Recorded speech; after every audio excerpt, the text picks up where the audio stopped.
Ladies and gentlemen, Two Dudes Talk Music in conjunction with E. Brown Industries and Big Jerry Burger brings to you everybody's new favourite game show, Get in the Bin.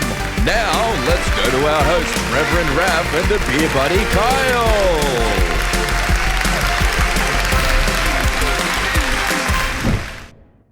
Welcome back to the Two Dudes Talk Music YouTube channel, everybody. I am the Reverend Raph, joined once again by my good friend Kyle, aka the Beer Buddy, and our new mate Remy from Where the Devil. And it is time for everybody's favourite game show for the last time for well, I suppose there'll be a classic episode next week, but the last new Get in the Bin for 2024. So this is basically where we say, look, if our guest had, phenomenal godlike powers and could snap their fingers to change things about the music business, what would they be and why? So, mate, what would be the first thing that you would eliminate from or change about the music business and why? The first thing would probably be some of the new age pop music where it's the same stuff written, like rinse, repeat, the same word over and over and over and over and over again. That's that for whatever reason, that drives me nuts. That's part of the reason why I don't listen to the radio these days.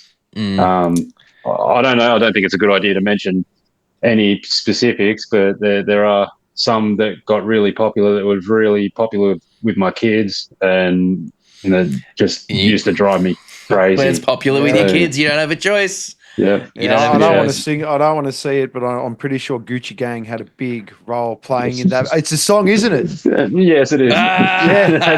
See, I knew it. The first one. And I'm not going to sing it. I'm not going to sing it because we get DMCA'd. Yet another reason I'm really fucking glad I don't have kids. Hey, this is. I only got a 6 and a 4-year-old. I knew this thing. I knew this thing on my own. Yeah. That was my doing. So Kyle doesn't have any excuses. I have no excuses. No, but I get you. I mean, we're very much proponents here, like each to their own and whatever. But yeah, I think there's from a musician's perspective, there certainly can feel like come on, what are you doing? Like what are you doing? Is there, but it's not even just the new stuff, right? Like you go back to a lot of the pop music that was, there when we were growing up, and some of those songs there's like one verse in the song. Mm-hmm. It'll open with the chorus, have a verse, do the chorus, like have like a middle 8 section or something, and then the chorus twice, and then it's over. Or but I say that I've played a few Korn tribute shows. Some Korn songs only have one verse. They got. I mean, Korn. I will say, Korn are the kings of absurd song structure. By the way, especially the early material, like trying to learn songs like "Clown," and just how many different directions that goes and where it goes next versus where you think it's going to go next and stuff. But anyway, that's a bit of a divergence and off track. But okay, so just like the kind of, for lack of a better term, the kind of like brain dead, lowest common denominator pop music that is just repetitive on, the kind of the one word or phrase over and over and over again. Yes. But don't get me wrong, there are some good pop songs out there. Oh yeah, absolutely.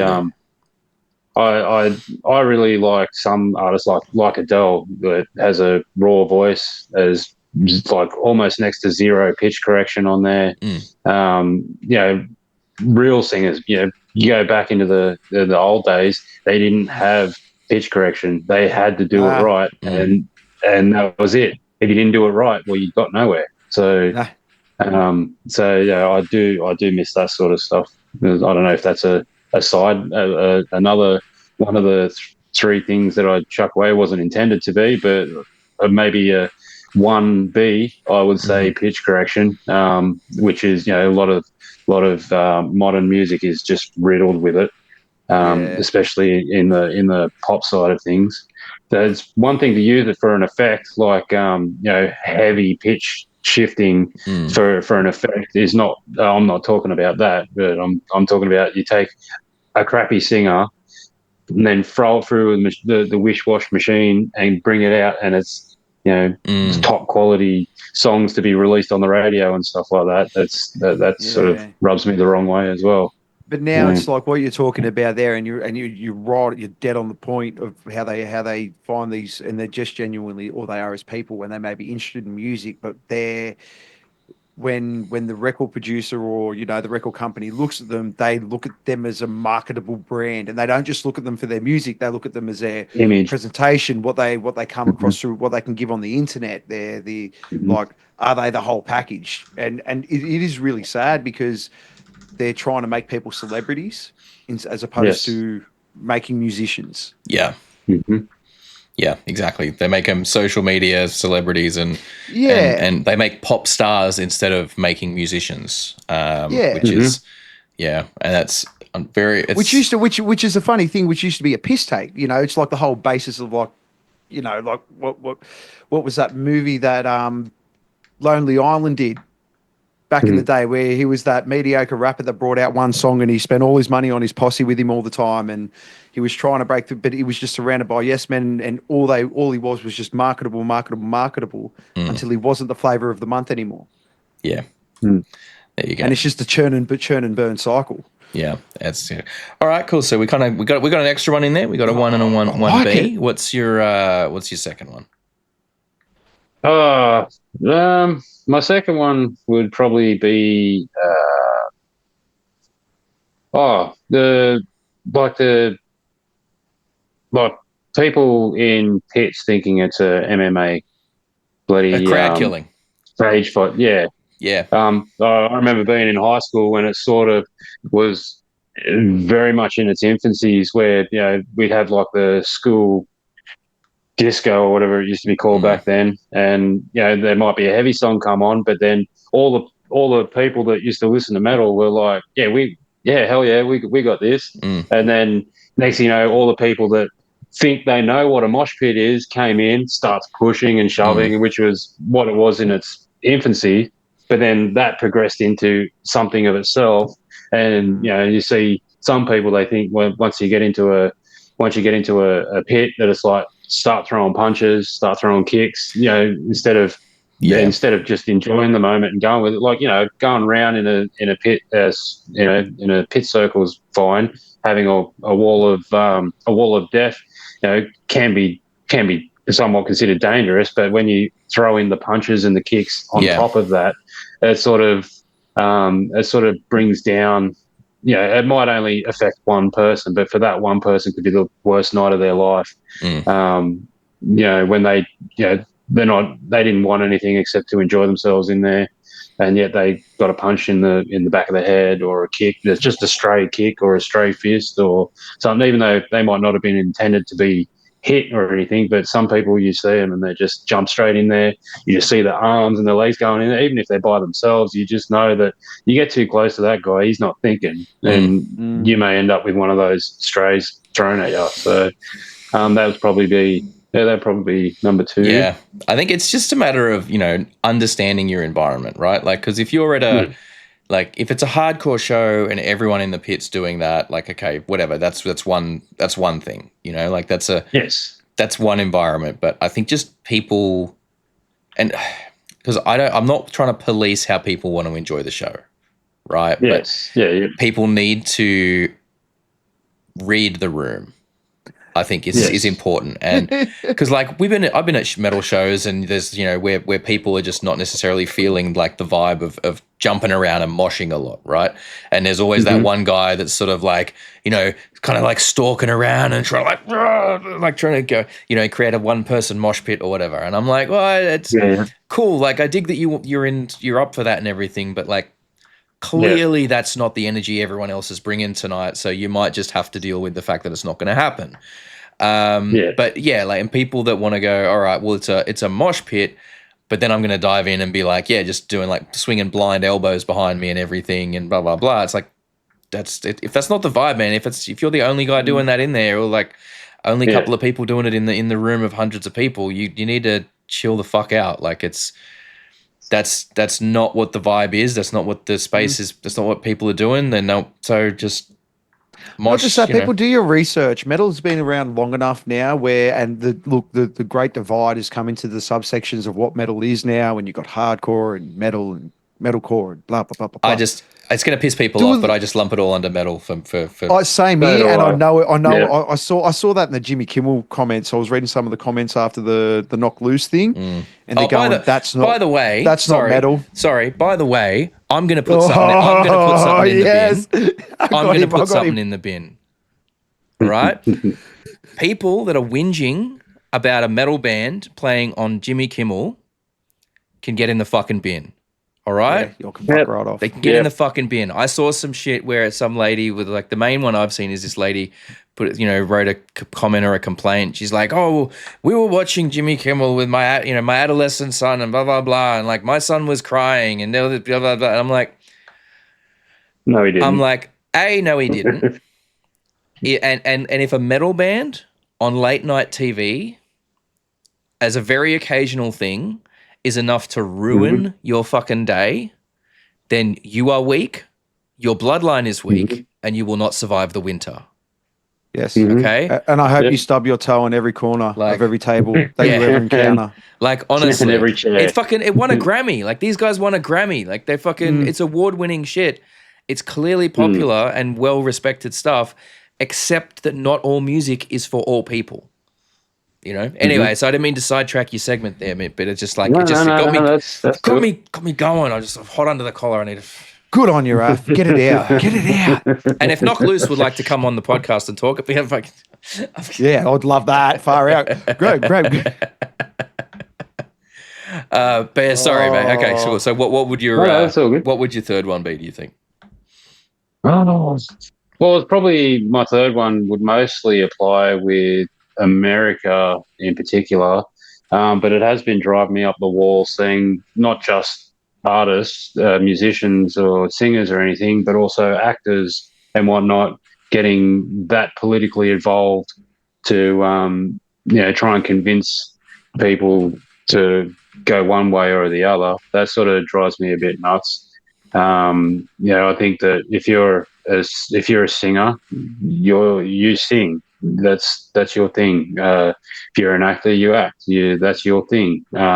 Everyone's entitled to an opinion, but when you're trying to push people and say you should do this because I'm doing this, I think that's a bit of an overreach of what it is that people put you there to do. Okay, but I got a question for you about that then, because I know exactly the sort of stuff you talk about. I see that kind of stuff happening.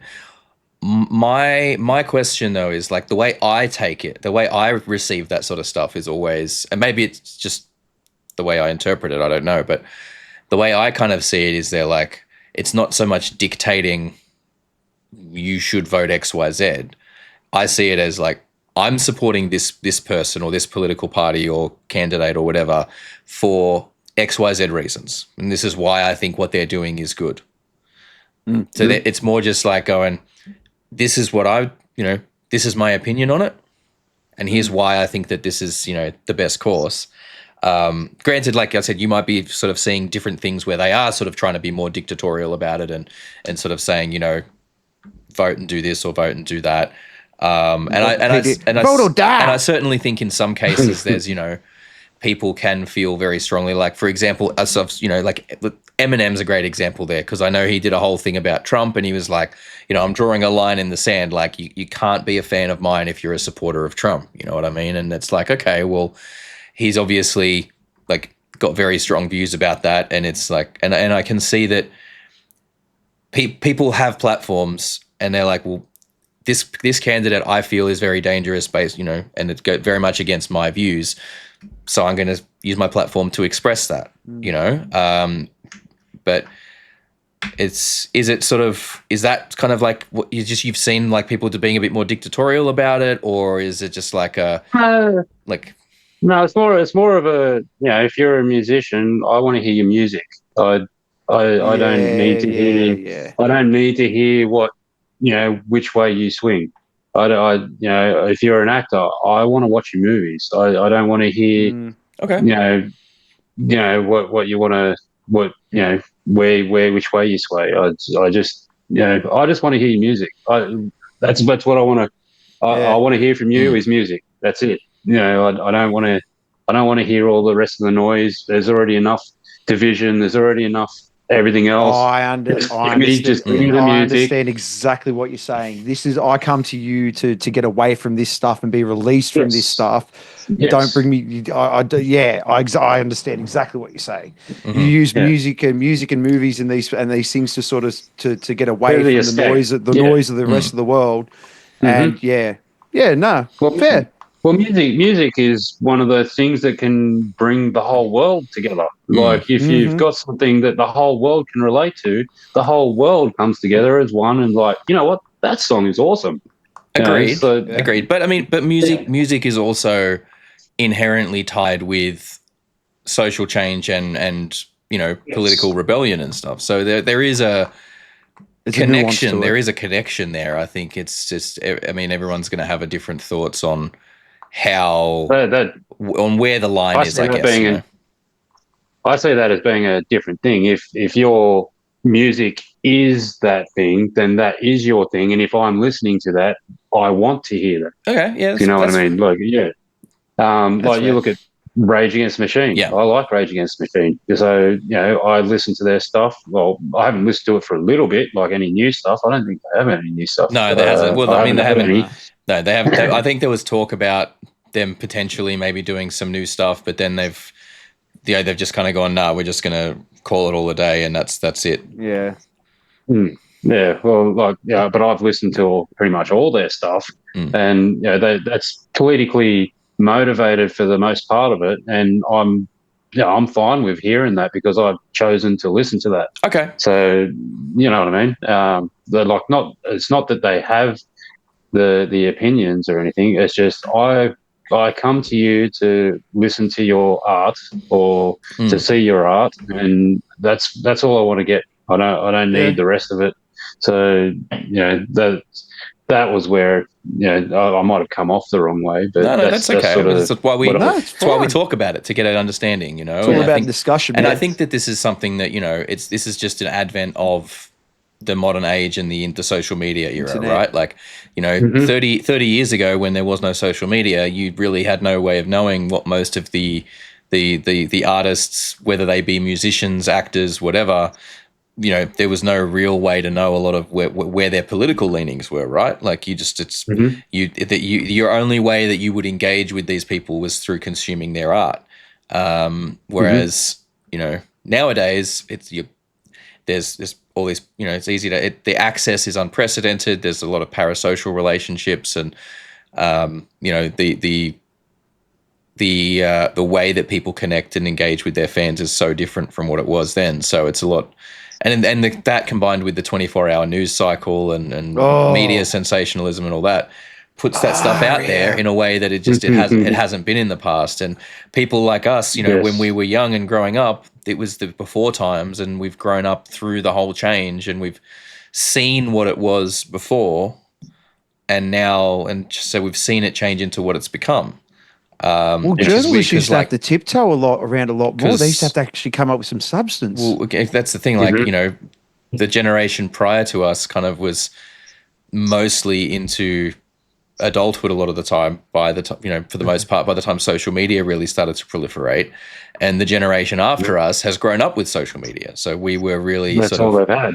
We were all in that, everything, that all the good and the bad that came with it, So, well, geez, it was a simpler time when we could just go whack on Cheese TV in the morning, and there was no such thing as doom scrolling. You didn't have 24-hour news or anything like that. It was pretty much 6, midday, and 5 o'clock every day. Those were your 3 news times that you got off the mainstream media. There were no news channels. You either bought the newspaper. There was like investigating into the journalism, as opposed to, this has happened, let's print it, let's get it out there as quick as we can so we can be the first one said, and we'll worry about the details later. As long as we use the word allegedly, we're fine. Yeah. Anyway, we're getting off on a bit of a tangent here. But, all right. Well, look, thank you so much, mate. It's been a pleasure speaking to you all week and having you, and going through all this stuff with you. Really, really appreciate it. Absolutely love what you guys are doing with Where the Devil. Keep it up. Can't wait for that new material coming out, that new song that's coming out, and hopefully an EP next year and maybe an album down the road. The album.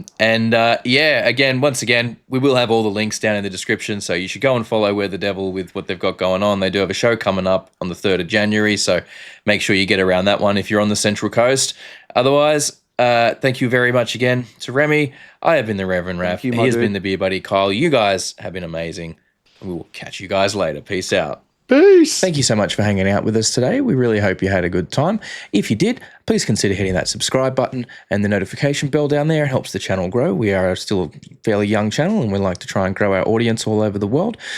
We do also, for those of you who are interested, have a Patreon. It's just a couple of bucks a month. At the moment, you get all the videos early and ad-free, but we are working on ways to increase the value of that and make it a bit more enticing. So don't forget to keep an eye out and check back on what's going on over there. Other than that, thank you so much for your time. Enjoy the rest of your day.